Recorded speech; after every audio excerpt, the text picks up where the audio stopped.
Breaking news now. The toxicity of U.S. support for Ukraine is growing, says Putin's spy chief.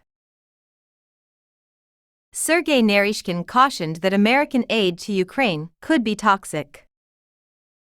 Reuters, Moscow, October 11. According to Sergei Naryshkin, head of Russia's foreign intelligence agency, the topic of American support for Ukraine is becoming increasingly toxic.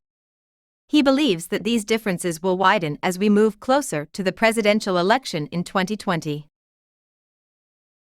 The United States and the European Union have pledged over $160 billion in aid to Ukraine since Russia's invasion of the country in 2022. This aid includes substantial funding for military weaponry. However, Vice President Joe Biden has voiced concerns about potential disruptions to U.S. aid due to congressional chaos. President Volodymyr Zelensky of Ukraine has also expressed concern about the consequences of a Russian victory in the conflict. During his time in Baku, Azerbaijan, Naryshkin said that the situation in Ukraine has become a bone of contention in Washington. He cast the issue as a conflict between those who want to better the lives of Americans and those who are motivated by anti-Russian bigotry.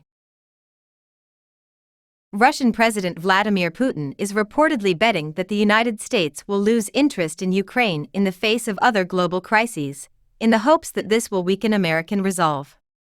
Concerns about the future of aid to Ukraine have been raised following the recent removal of House Speaker Kevin McCarthy by Republican lawmakers. According to CNN's reporting, the United States has also been pressuring Ukraine to do more to combat corruption. Naryshkin used McCarthy's dismissal as an example of the malignancy of the Ukraine issue in the American political landscape. Despite heightened tensions, Naryshkin assured that Moscow's counterterrorism cooperation with Western spy services is ongoing, albeit on a smaller scale than before because of what Moscow sees as Western aggression over Ukraine.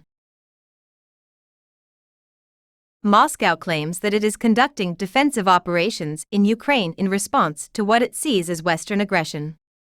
However, Kiev and its Western allies deny these claims, saying Russia is fighting an aggressive war for territorial gains without provocation. On Thursday, politicians from both parties criticized Trump for comments he made the day before in which he criticized Israeli Prime Minister Benjamin Netanyahu and called the Iran-backed militant group Hezbollah very smart.